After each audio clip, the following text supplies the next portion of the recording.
Well, it seems like it's the year of the wide receiver, plus it's also kind of the year of the backup QB. It's the Fantasy GOAT, and we got everything you need to know as you head into the fantasy football playoffs. The Fantasy GOAT starts right now. This is the Fantasy GOAT, sponsored by Casablanca Resort and Casino, like Vegas used to be.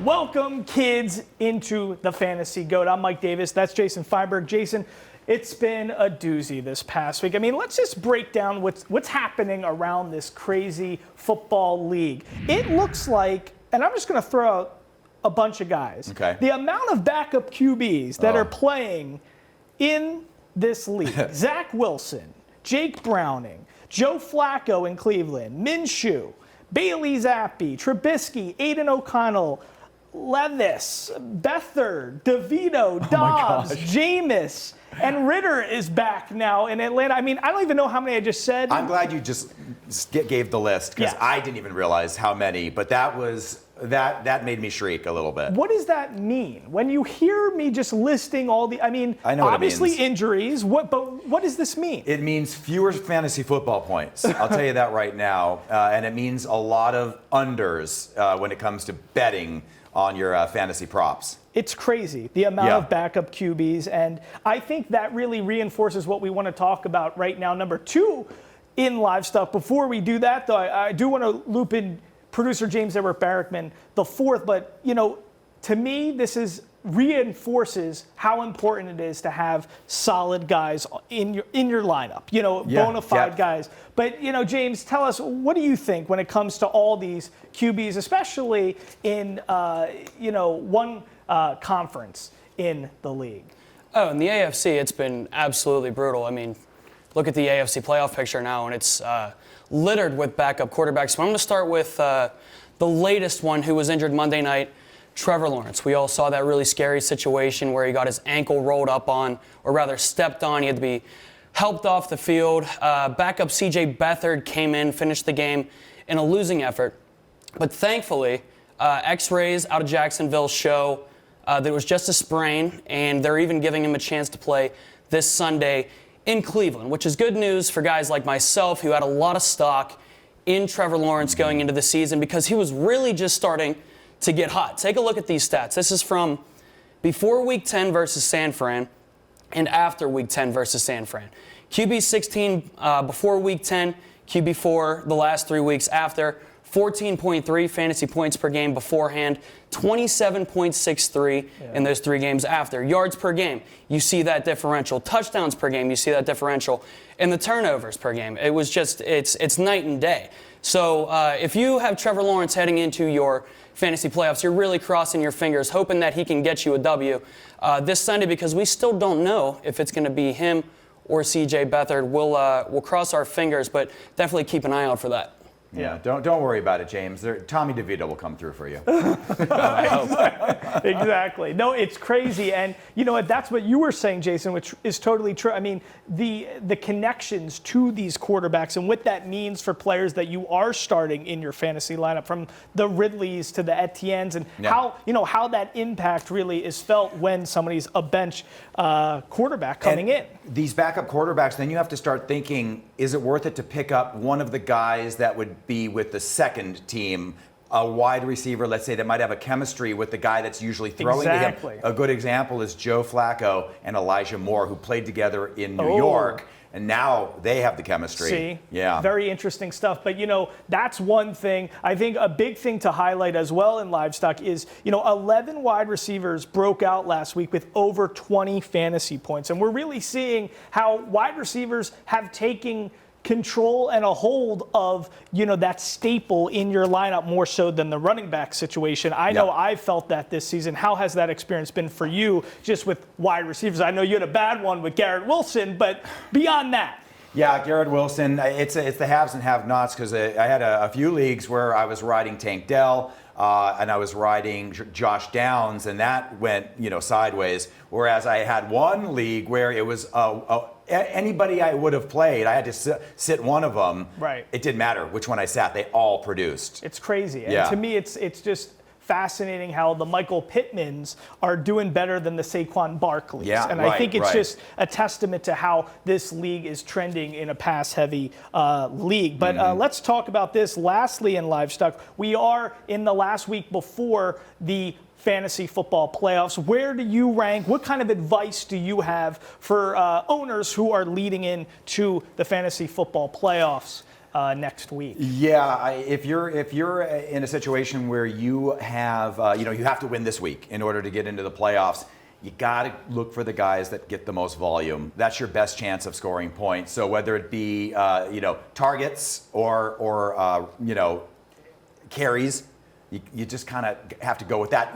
Of course, rankings important too. But if it comes down to that, take the one that's going to get you the most volume. Yeah. And to me, just don't go crazy with all this madness, because guess what? The hole-in-one player of the week is my man, DeKalen Zacharias Metcalf. That's what DK stands for. Oh, did not know that. I wanted to actually know what DK meant. But I was telling everybody, hey, don't play this guy against...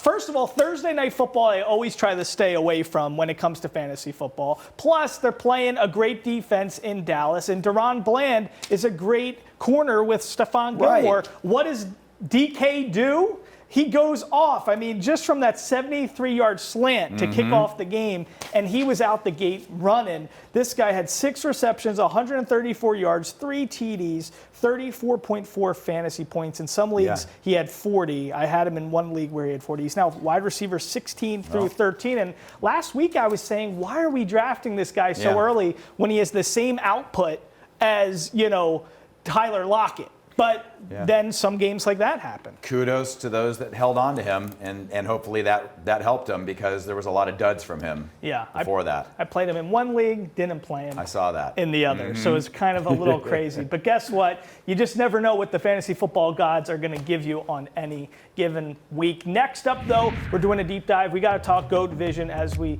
get ready for this fantasy football playoffs next week. We got QBs, we got RBs. Stick around. Fantasy GOAT returns right after the break. Before we go to break, in Week 14 of 2004, which Atlanta running back scored 4 rushing touchdowns in a win over Oakland? He tallied 30.5 fantasy points and finished as the week's running back 1. The answer after the break.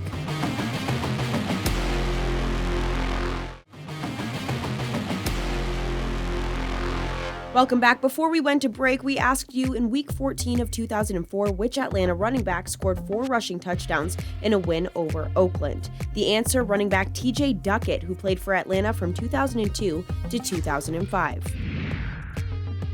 All right, welcome back to the Fantasy GOAT. So we got GOAT vision right now, QB and RB. I'm going to kick us off with QB, Jason. So, let's face it. Jordan Love is looking good. These past 3 games, he's scored over 20 points. He's got 8 touchdowns in total, 0 interceptions. He's starting to look like the guy that they believed was their franchise quarterback in Green Bay. I like what he's doing. He's starting to look like the dude. And listen, when you face it off against New York with the bad defense on Monday Night Football, this could be the week where he busts out even more so. He could be a league winner, especially if you didn't go, you didn't reach for a quarterback early and took a guy like Jordan Love and maybe another guy similar.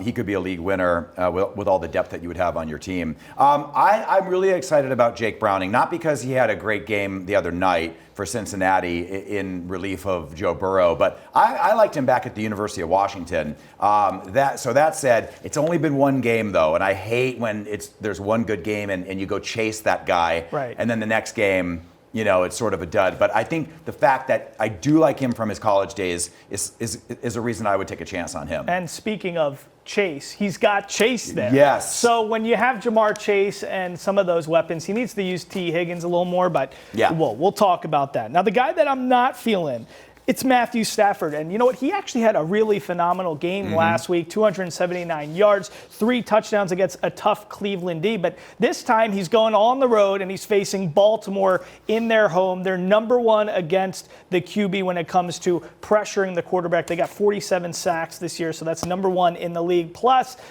I just feel like, they are allowing the 3rd fewest fantasy points to QBs as well. So Stafford needs, protection, and that's what he's really really all about. Last week, that O-line held up nicely against Cleveland. If they can hold up nicely against Baltimore, I like it, but I'm not feeling it when they are leading the league in sacks. Yeah, much more of an upgrade on defense on their opponent. So Mahomes and Herbert, I basically have the same storyline for either one, but Justin Herbert especially, I mean, how can you get excited about him when he doesn't have wide receivers right now? Luckily, Jordan Palmer's coming back, but he's still at the beginning stages of his recovery.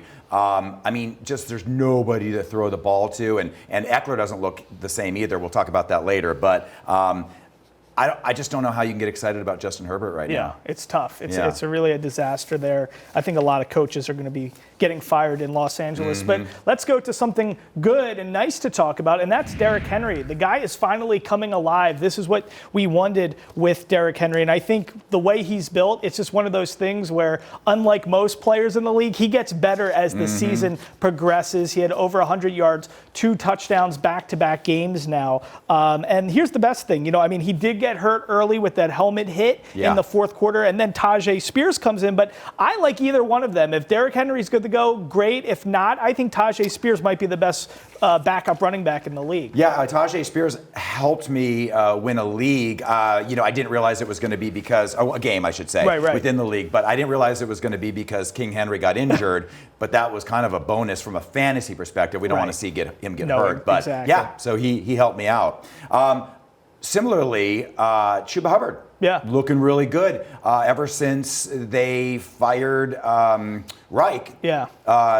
They've gone back to the running game, and he's been the big beneficiary of that. Yeah, which is getting surprising. A ton of volume, which I talked about earlier. Yeah, it's big, and it's surprising after giving the big contract to Miles Sanders how he's just amounted to nothing in Carolina since being shipped off from Philadelphia. Let's talk about what we're not feeling so much when it comes to running backs. It's Tyler Algier. For a long time, we were talking about why is this guy getting so much volume in Atlanta with Bijan Robinson there, the 7th pick of the draft. Well, now it's Bijan time officially, ladies and gentlemen, and Tyler Algier got his career low in snap share last week. Bijan played 75% of the snaps, and even Cordarrelle Patterson is getting more volume. So I think we can confidently say if you're a fantasy owner or manager with Bijan Robinson heading into the playoffs, he's going to be getting a lot more volume.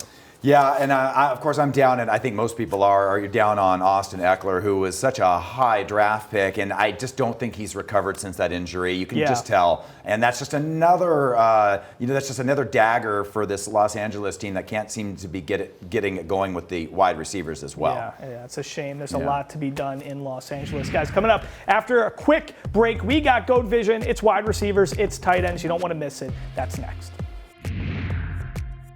Before we take another timeout, in Week 14 of 2011, which New Orleans wide receiver caught 7 passes for 105 yards and 2 touchdowns in a win over Tennessee? He had 26 fantasy points and finished as the week's wide receiver 1. The answer after the break.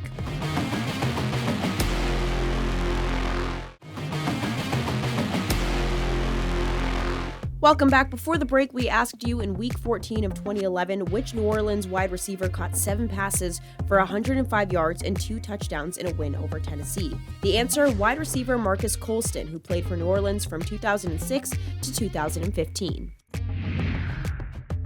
All right, welcome back, kids, to the Fantasy GOAT. It's GOAT Vision. We got wide receivers. We got tight ends. Jason, who you got wide-out-wise? Well, I've been really happy with Devontae Smith in Philadelphia. He has been coming through, even with A.J. Brown also doing well. However, I'm a little worried because it seems like when Dallas Goedert is in the mix, he loses those receptions. So hoping, because I have him in several leagues, hoping that he still gets the receptions if Dallas Goedert plays. And Dallas wasn't getting so much targets. He wasn't getting so many targets, so I think it should be okay. I just want to say I'm in love with Tyreek Hill, and what he's been doing for me from a fantasy perspective is incredible. He's really on pace, Jason. If he averages 104 yards throughout the rest of the next few games, he's going to be the first receiver in league history to have 2,000 yards receiving.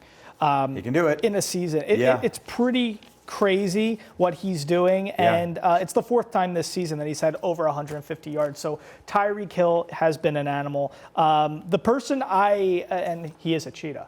The thing I do want to say is I want to call out another animal. He's a Bengal. It's T. Higgins. I mean, I drafted this guy in the third, fourth round. Yeah, and he's just not producing. I know he's got Browning that he's got to get accustomed to, but 3 catches for 36 yards. That's not what we were anticipating from T. Higgins. No, too many tight ends on that team, and then one guy, I can't even pronounce his name, that starts with an I. He gets a touchdown every once in a while. I'm down. Here's where age comes in. It seems like the guys that are a little bit older, they seem to wear down quicker in the league, and that's what's happening with Adam Thielen. So I'm down on Adam Thielen in Carolina. I know a lot of people have been riding on his coattails, and now they're suffering because he's getting over there, which actually is somebody a tight end as well. Oh, that will. But did you get through? You go tight end. Well, I was just going to say, and I'll start with the bad real quick, even though we normally start with the good. But Travis Kelce, did you see how long it took him to get down the field on that Hail Mary? One of the fantasy analysts I was listening to on the radio said that during that Hail Mary, when he fell down, he thought he saw yolk come out. I mean, I was cracking up at that. Yeah. So he's on my bad list. But the 2 rookies, Laporta and Ferguson, continue to exceed. It's incredible. Yeah. If you had them in your league and you drafted them, it's props to you. For me, I'll start with the bad too when it comes to the tight end. I know you have them in a league or two. Juwan Johnson. Ooh, yeah. I mean, 0 catches on 3 targets, and he also basically gave up that interception, popping the ball up in the air as it came off his hands. And also, when it comes to the good, Brevin Jordan with Dalton Schultz out, who I really like. I think Brevin Jordan, just in that pass-happy offense with everything C.J. Stroud is doing in Houston, he's a good play if you need somebody from the waiver wire. So I like Brevin Jordan a lot. Guys, coming up after a short break, we got more from our doc. Yes, it's at Fantasy Docs. We're learning all about the critical injuries. Of course, we got to ask about Trevor Lawrence. So we'll have some stuff with Dr. Nithin Natwa. That's after a short break.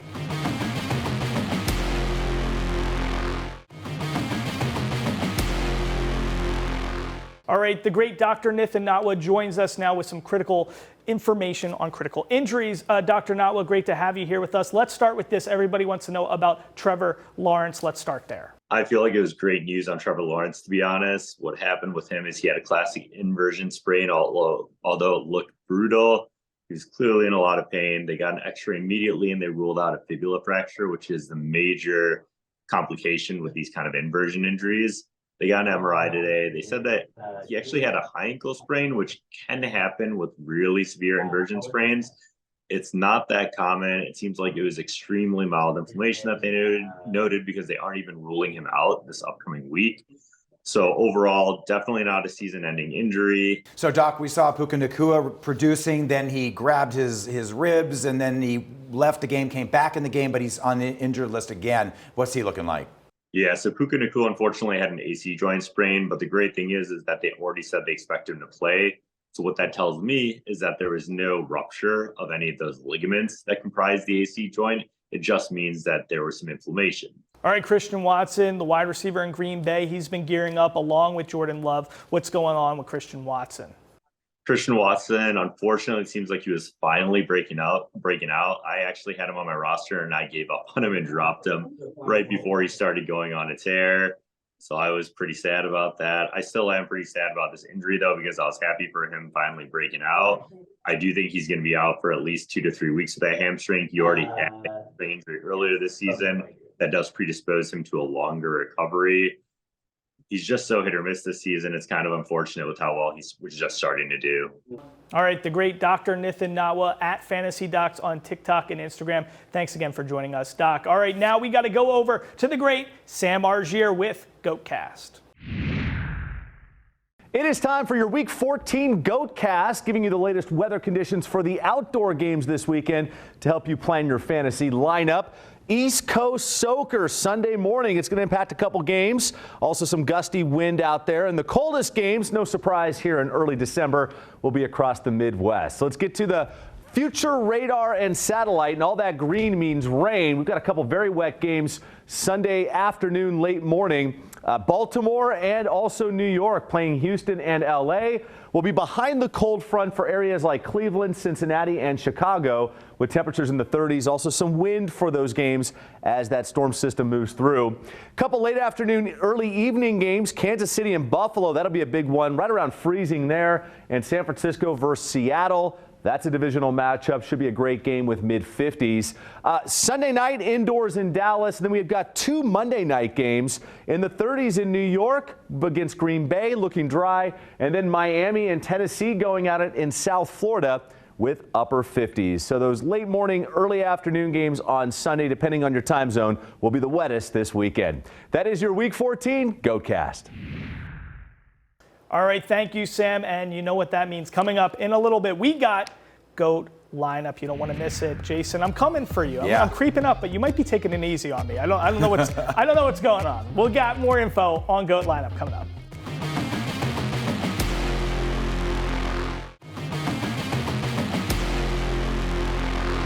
All right, it's GOAT lineup time. Jason, it is 5 to 8, 8 to 5 you. Are you taking it easy on me? Last week, I believe I played a guy in concussion protocol. So, yes, but I'm back. I'm going to be more serious about it this week because you are catching up on me. Okay. I'm a little nervous still. Yeah. My biggest disappointment, though, from last week was Juwan Johnson, who got me 0.0. Yeah, that's not good. No. Animal House, 0.0. I had Kelsey, A.J. Brown, Mahomes, so I'm using the big guns. And I'm using them again. I got Jalen Hurts, Mixon, Jamar Chase, and Sam Laporta. So I'm trying to use all these big guys. I got to catch up to you. I don't want to be locked in a diner eating pancakes for a whole day. Yeah, that lineup sounds a little better than mine, but Jake Browning for me, I'll put my money where my mouth is with Cincinnati. James Cook back from a little break. CeeDee Lamb is my big gun with Dallas, and then Taysom Hill, the Swiss Army knife. Gotcha. Maybe he'll get me some points. Yeah, not Tyreek Hill. Taysom Hill, the tight end, who I do love, but that's not bad. I could fare well, I think, against that lineup. I gotta catch myself up, guys. This is the Fantasy GOAT. Good luck in this last week before the fantasy football playoffs. We're wishing you all the best. We'll see you next time here on the Fantasy GOAT.